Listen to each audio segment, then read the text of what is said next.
What I cook and eat in a day. সারা রাত ভিজিয়ে রাখা এই জিরা জলটা সবার আগে সকালবেলা একটু উষ্ণ গরম করে খেয়ে নিলাম।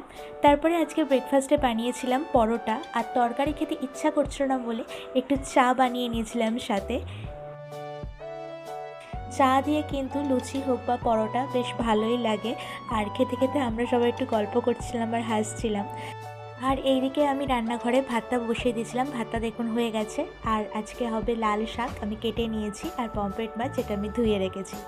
এখন হলুদ নুন মাখিয়ে পমফ্রেট মাছগুলো ভেজে নিচ্ছি কড়া কড়া করে। পমফ্রেট মাছের ঝাল হবে।